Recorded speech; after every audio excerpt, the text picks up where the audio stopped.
Hello my soul family.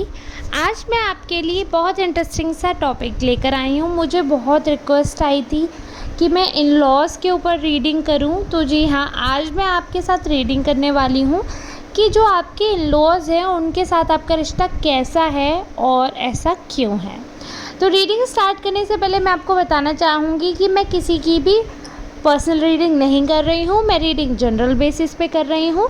बहुत chances है कि आपसे रेजोनेट हो, बट इन केस अगर नहीं होती है तो आपको डिसपॉइंट होने की ज़रूरत नहीं है।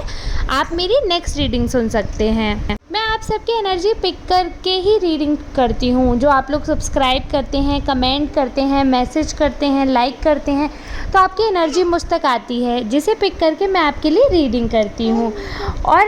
और अगर आपसे रीडिंग रेजोनेट हो तो प्लीज़ आप मुझे बताइए, ताकि और आपकी एनर्जी मुझ तक आए और मैं नेक्स्ट रीडिंग आपकी और ज़्यादा एनर्जी पिक करके कर पाऊँ, जो कि 100% आपसे रेजोनेट होगी। चलिए अब रीडिंग शुरू करते हैं। मैंने कार्ड्स पहले ही शफल कर लिए हैं। अब मैं आपको रीडिंग सुनाने जा रही हूँ। तो ये मैं देख पा रही हूँ कि आपके इन लॉज़ जो हैं वो काफ़ी हाई टेम्पर्ड हैं। उनकी जो पर्सनैलिटी है वो मैं या थर्ड पार्टी के उससे देख रही हूँ। तो आपके साथ उनका बिहेवियर कैसा रहेगा? तो क्योंकि वो ऐसे दिख रहे हैं, काफ़ी गुस्से वाले हैं और उनकी भावनाएं वो समेट नहीं पाते हैं। बहुत ज़्यादा उन्होंने कोशिश की कि वो अपना व्यवहार आपके साथ साधे रखें, अच्छा रखें, बट उन्हें कुछ तो आपके तौर तरीके समझ नहीं आ रहे हैं। कुछ तो ऐसी उनको आप में कमी नज़र आती है, क्योंकि जहाँ तक मैं देख पा रही हूँ वो आपको दूसरे से कंपेयर करते हैं। और ये तो हम सभी जानते हैं कि हमेशा दूसरे की चीज़ अच्छी लगती है। तो कहीं ना कहीं उनको जो आप में कमी है, क्योंकि परफेक्ट तो कोई भी इंसान नहीं हो सकता है, आप में जो कुछ भी कमी दिखती है उनको, वो उसके ऊपर आपको टोकते हैं बार बार। और वो इतना ज़्यादा हो जाता है कि अब आपका घड़ा भर चुका है, क्योंकि उन्होंने हद पार कर दिया। अब हर चीज़ पर टोक रहे हैं, जिसकी वजह से अब आप खिसिया चुके हैं, क्योंकि आपने एक समय तक बहुत सहन किया, उनका बहुत ज़्यादा कष्ट उठाए हैं। आप यही सोचते थे कि कभी तो ऐसा दिन आएगा कि ये संतुष्ट होंगे, सब कुछ ठीक हो जाएगा। इस प्रकार आपने बहुत साल बिता दिए इस घर में, लेकिन कुछ भी सही नहीं हो रहा। यहाँ तक कि आपने दूर भी रहने की कोशिश की, दूर भी रहकर देख लिया, लेकिन उनका व्यवहार नहीं सही है। उनको क्या लगता है कि वो इनसिक्योर दिख रहे हैं मुझे, कहीं ना वो आपको लेकर बहुत टेंस्ड हैं। और वो ऐसी हरकतें कर देते हैं कि पहले तो आपके हस्बैंड आपके नहीं सुनते थे। वो दिख रहा है मुझे कि वो अपने जो मदर हैं उनकी तरफ ही ज़्यादा झुके हुए हैं। लेकिन अब क्योंकि इतना टाइम हो गया, उन्हें कहीं ना कहीं एहसास हुआ है कि नहीं, आप सही हैं।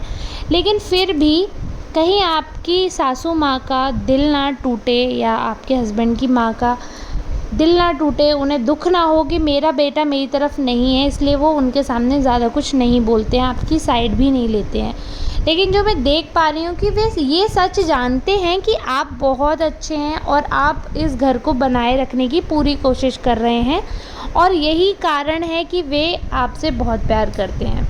लेकिन आपकी सासू माँ को ये बर्दाश्त नहीं हो रहा है, उन्हें यही तो दिक्कत है। उनको ये वो, अब मैं ऐसी सोल को क्या बोलूँ, ये ना बहुत इमेच्योर सी, अब पता नहीं किससे ये रीडिंग रेजोनेट हुई है, बट ये बहुत इमेच्योर सी सोल लग रही है। ये इस टाइप की है कि इनको ऐसा लग रहा है कि कहीं मेरा बेटा मुझसे दूर हो गया है। लेकिन ये नहीं समझ पा रही हैं कि बीवी है, बच्चे हैं, परिवार बढ़ गया है, तो ध्यान भी बढ़ेगा, ध्यान डिवाइड होगा। जो पहले एक इंसान को मिलता था वो 4 लोगों में जा रहा है, तो जाहिर सी बात है सबका हिस्सा कम होगा।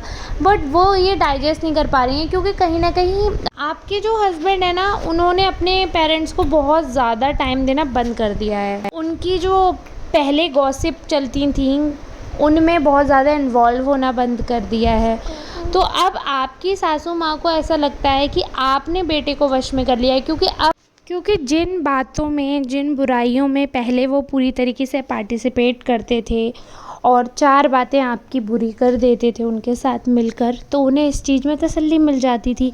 लेकिन अब जब वो ये सब बातें, ये सब चीज़ें करते हैं, तो आपके हस्बैंड इतना ध्यान नहीं देते हैं। लेकिन इस चीज़ का असर आपके बच्चों पे पड़ता है, क्योंकि कहीं न कहीं आपके मन में ऐसा है कि बच्चे आपसे दूर हो रहे हैं या फिर बच्चे ये किस माहौल में। लेकिन मैं आपको यहाँ पे बताना चाहूँगी कि जो आपके इन-लॉज़ हैं, उनको सिर्फ़ आपसे दिक्कत है।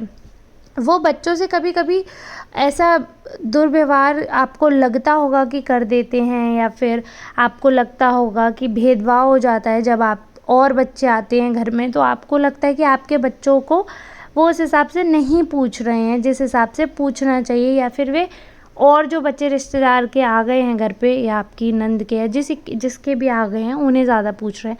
बट ऐसा नहीं है। यहाँ पे मैं आपको बताना चाहूँगी कि जैसे कभी क्या होता है ना, जैसे कभी कोई इंसान कभी-कभी आ रहा होता है, तो इंसान उस पे ज़्यादा ध्यान देना चाहता है, तो उस समय आपको ऐसा नहीं सोचना चाहिए अगर आप ऐसा सोच रहे हैं तो। क्योंकि यहाँ पर मैं देख पा रही हूँ कि बाकी सबसे आपके इन-लॉज़ को कोई प्रॉब्लम नहीं है, उनको प्रॉब्लम सिर्फ़ आपसे, आपके तरीक़ों से है। उनको वो तरीके पसंद नहीं हैं, वो ये चाहते हैं कि आप उनसे पूछें हर बार, और आप पूछेंगे तो भी उन्हें किसी न किसी चीज़ में कमी लगती है, क्योंकि मैंने आपको बताया उनकी नेचर थोड़ी-सी गंभीर नहीं है, वो कंपैरिज़न करते रहते हैं। कुछ नहीं तो अपनी बेटी से ही आपका कंपैरिज़न कर देंगे, कुछ नहीं तो पड़ोसी से ही कर देंगे। तो ये गंभीर नहीं है ये व्यक्ति, आपके हस्बैंड को बरगलाने की कोशिश करते हैं। बट मैं आपको ये चीज़ बताना चाहूँगी, ईश्वर पे आप भरोसा रखिए। क्यों? क्योंकि अभी तक आपके हस्बैंड को बहुत भड़काने की कोशिश की गई है। बहुत रिश्तेदारों ने कहा कि आप उनके लायक नहीं हैं, या आपको छोड़ दें, या कुछ ऐसा बीच में लड़ाई झगड़ा हुआ, कलेश हुई घर में सेपरेट होने के पीछे, या कुछ तो ऐसा ड्रामा हुआ है जिसकी वजह से सबने उन्हें कन्विंस किया कि आपने देख लिया। लेकिन आपके हस्बैंड को आप पर भरोसा है। वो ये जानते हैं कि आप अपनी सासू माँ से बहुत प्यार करती हैं, उनकी इज़्ज़त करती हैं, और वो ये भी जानते हैं कि अब आप उनसे परेशान ज़रूर हो गई हैं, बट अभी भी आप उनका बुरा नहीं देख सकते हैं। और वो ये भी जानते हैं कि कहीं न कहीं सासू माँ को ही आपसे दिक्कत है, आपको उनसे एज़ सच कोई प्रॉब्लम नहीं है। अगर वो अच्छे से बिहेव करें तो आज भी आप उनके साथ बेटी की तरह रह सकती हो। लेकिन मैं आपको ये चीज़ बताना चाहूँगी, सबसे ज़रूरी होता है आपका सोलमेट, आपका जो पार्टनर है, आपका परिवार जो है। यदि आपके हस्बैंड जानते हैं कि आप इतने अच्छे हो दिल के, और आपको अपनी सासू माँ से इतना प्यार है, इतना लगाव है उनसे, तो आपको किसी प्रकार की टेंशन लेने की ज़रूरत है नहीं। क्योंकि जो मैं देख पा रही हूँ, जिस किसी की भी आप में से एनर्जी मैंने रेजोनेट हो गई है, रीडिंग की है, तो उसमें यही लग रहा है कि हस्बैंड जो है बहुत ज़्यादा सपोर्ट खुल के दिखा नहीं रहे हैं, लेकिन वो अंदर सब जानते हैं कि आप बहुत अच्छे हो। इसीलिए शायद आपने कभी नोटिस किया हो अपने घर में कि जैसे कभी बहुत ज़्यादा लड़ाई होती है तो अब वो आपसे पहले की तरह गुस्सा नहीं करते हैं, बहुत ज़्यादा आपसे कुछ कहते नहीं हैं। आपने देखा हो कि वो इग्नोर भी कर देते हैं, अगर आपकी भी कभी गलती हो तो वो इग्नोर कर देते हैं जैसे उन्होंने सुना नहीं, या आप बहुत बुराइयाँ कर रहे हो अपने सासू माँ की, वो तब भी इग्नोर कर देते हैं जैसे उन्होंने सुना नहीं। वो सिर्फ़ इसीलिए कर रहे हैं ताकि घर का माहौल अच्छा बना रहे, कलेश ना हो। क्योंकि आपके जो सासू माँ हैं, जो ससुर जी हैं, उनका माइंडसेट नहीं बदलने वाला है। उनके दिमाग में यही है कि उनको ऐसा लगता है कि आप उन्हें पसंद नहीं करते हैं, क्योंकि इंसान अपनी गलती नहीं मानता है, तो वो यही सोचते हैं कि आप उन्हें पसंद नहीं करते हैं, और इधर आपको लगता है वो आपको पसंद नहीं करते हैं। तो आप लोगों का रिश्ता तो ऐसा ही चलने वाला है। लेकिन आप छोटे हो, आपको झुकना पड़ेगा, क्योंकि आप जैसा व्यवहार कर रहे हैं आपके बच्चे वही सीखेंगे, वो वही जानेंगे कि बड़ों के साथ कैसा व्यवहार करना चाहिए। यदि आप अपने सास ससुर को इज्जत दे रहे हैं उनके इतने गंदे व्यवहार के बाद भी, तो कल को आपका बेटा है, आपकी बेटी है, वो भी अपने घर जाके आपके साथ वैसा ही व्यवहार करेंगे जब आप बूढ़े होंगे। तो इसलिए अगर उनमें गंभीरता नहीं है तो कोई बात नहीं है, आप थोड़ी गंभीरता लाएं और अपने परिवार में सामंजस्य बिठाएं। कुछ दिन की और बात है, जहाँ तक है ईश्वर ने चाहा, अगर ईश्वर का हाथ आप पे रहा तो हो सकता है कि उनका मन परिवर्तन हो जाए आपके इन-लॉज़ का, और घर का माहौल थोड़ा सा ठीक हो। चलिए मिलते हैं नेक्स्ट रीडिंग में, तब तक के लिए धन्यवाद।